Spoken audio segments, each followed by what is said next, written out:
안녕하세요, 블랙스완입니다. 자, 오늘은 삼성전자의 배당금 이야기를 해볼까 합니다. 최근 삼성전자의 주가가 정말 미친 급등을 하고 있죠. 하지만 최근 몇 달간 삼성전자 우선주의 주가를 보시면 삼성전자 보통주보다 훨씬 더 강한 급등을 보여주고 있습니다. 이 보통주와 우선주의 차이는 단 한 가지인데요. 바로 의결권이 없다는 겁니다. 자, 주주로서의 의결권이 없는 대신 보통주보다 좀 더 저렴한 가격에 삼성전자의 주식을 보유할 수 있게 되는 것이죠. 주식의 배당은 가지고 있는 주식 수만큼 지급이 되기 때문에 같은 돈으로 좀 더 저렴한 삼성전자 우선주의 주식을 더 많이 살 수 있게 되는 것이죠.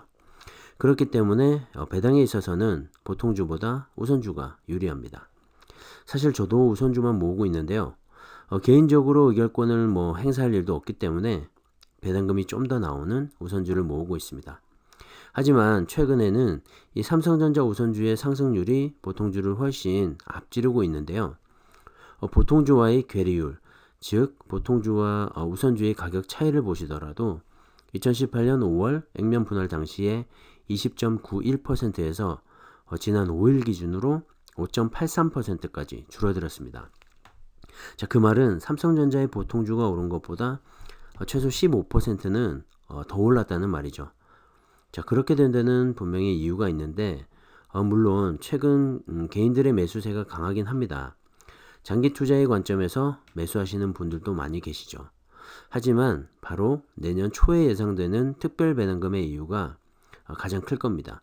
기존에 나오는 분기당 배당금 외에 특별 배당금이 나올 확률이 상당히 높기 때문인데요. 삼성전자가 2018년 밝힌 주주 환원 정책에 따라 3년째가 되는 올해가 마지막 해인데요. 3년간의 FCF, 즉 잉여 현금 흐름의 최소 50%를 배당하겠다는 겁니다. 자, 잉여 현금 흐름이란 기업이 사업으로 벌어들인 돈 중에서 세금과 영업비용, 설비 투자액 등을 제외하고 남은 현금을 말하는데요. 그렇게 3년간의 잉여 현금을 계산해 보면 올해 약 6조에서 8조 원 정도의 추가 배당 여력을 가질 것으로 추정을 하고 있습니다. 자, 이것을 삼성전자와 삼성전자 우선주 주식의 합으로 나누게 되면 대략 1,000원 내외의 특별 배당이 가능하다는 말이죠. 자, 하지만 아직 100% 확정된 건 아닙니다. 하지만 지배구조 이슈 등을 고려해 봤을 때 특별 배당 가능성은 상당히 높은 거죠. 삼성전자의 주가가 최근 급등의 이유에는 이 배당 관련 이슈도 한몫을 하고 있는 건 분명합니다. 특히나 우선주는 더욱더 그렇고요. 자, 이어서 배당금 관련 보충 설명을 좀 드려볼까 하는데요. 먼저 이 4분기 배당금과 내년도 특별 배당금을 받으시려면 12월 28일까지는 꼭 매수를 하셔야 합니다. 12월 31일은 거래소 휴장일이기 때문에 결제일 기준으로 12월 30일인 분기 배당 기준일의 이틀 전, 그러니까 12월 28일까지는 주식을 매수 또는 보유하고 있어야지 이 배당을 받을 수가 있게 됩니다.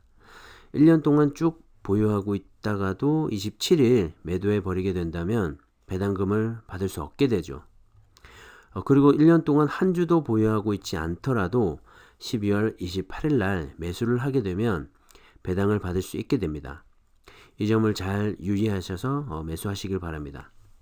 자, 그리고 4분기 배당금은 1, 2, 3분기 때와 마찬가지로 주당 354원이 지급될 예정이고요.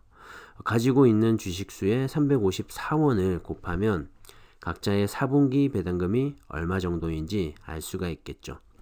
하지만 여기서 주의해야 할 점은 15.4%의 세금을 제하고 입금이 된다는 사실입니다.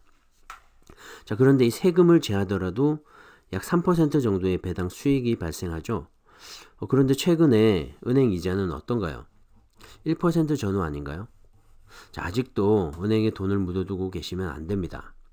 돈이 일을 하게 해야죠. 은행 이자보다도 훨씬 높은 배당 수익에 삼성전자 주가의 상승률까지 이렇게 생각해 보면 당연히 삼성전자의 주식을 한 주라도 더 모아가야겠죠. 자, 그리고 아까 말씀드렸던 내년도 특별 배당금인데요. 가능성은 상당히 높습니다. 주주 환원 방법으로는 자사주 매입 후 소각 등도 있지만 상속세에 대한 부담감으로 특별 배당이 이루어질 거라는 관측이 지배적이죠. 하지만 아직 100% 확정된 사실은 아니기 때문에 기대 정도만 하고 계시면 될 것 같습니다. 그리고 내년부터 예상되는 고배당 정책인데요. 이 부분은 좀 더 자세히 살펴볼게요. 자, 보시는 그래프는 삼성전자 영업이익과 당기순이익 그리고 배당금의 추이입니다. 삼성전자의 주가는 올해 들어 20%나 넘게 상승을 했습니다. 하지만 배당금은 2년간 오르지 않고 있는데요. 결과적으로 보면 배당 수익률은 지난해 말 2.54%에서 2% 수준으로 떨어지게 된 겁니다. 배당금은 그대로인데 이 주가가 계속 오르다 보니까 배당 수익률은 자연히 하락하게 되는 것이죠. 하지만 삼성전자의 배당금이 2년째 오르지 않는 이유는 바로 삼성전자의 주주 환원 정책 때문인데요. 2018년부터 2020년까지 동결을 하고 3년이 지난 후 자녀 재원이 발생하면 추가 현금 배당이나 자사주 매입 후 소각을 하겠다고 한 겁니다. 그래서 올해가 바로 그 3년째가 되는 해이고 내년도 특별 배당금을 기대하는 이유인 거죠. 자, 그건 그렇고 내년부터 배당금이 이렇게 상향될 이유는 몇 가지가 있습니다. 첫 번째는 코로나의 위기를 겪었지만 최근 삼성전자의 영업이익과 당기순이익이 상승하고 있죠. 이렇게 영업 실적이 개선되면 배당금이 상향될 가능성이 아주 높습니다. 자, 그리고 두 번째는 내년에 새롭게 발표될 주주 환원 정책인데요. 2년간 동결된 배당금을 생각해보면 새로 발표될 향후 주주 환원 정책에선 배당금 상향이 포함될 가능성이 아주 높습니다. 그리고 세 번째는 상속세인데요. 최근 주가가 너무 많이 상승을 하는 바람에 이 상속세 역시 부담감이 굉장히 커지고 있는 상황이죠. 내년도 특별배당과 고배당 정책을 통해서 그 부담감을 덜어낼 수가 있게 되는 것이죠. 자, 어쨌든 아직까진 추측일 뿐입니다. 삼성에서 공식 발표 전까지는 사실 아무도 모르는 일이죠.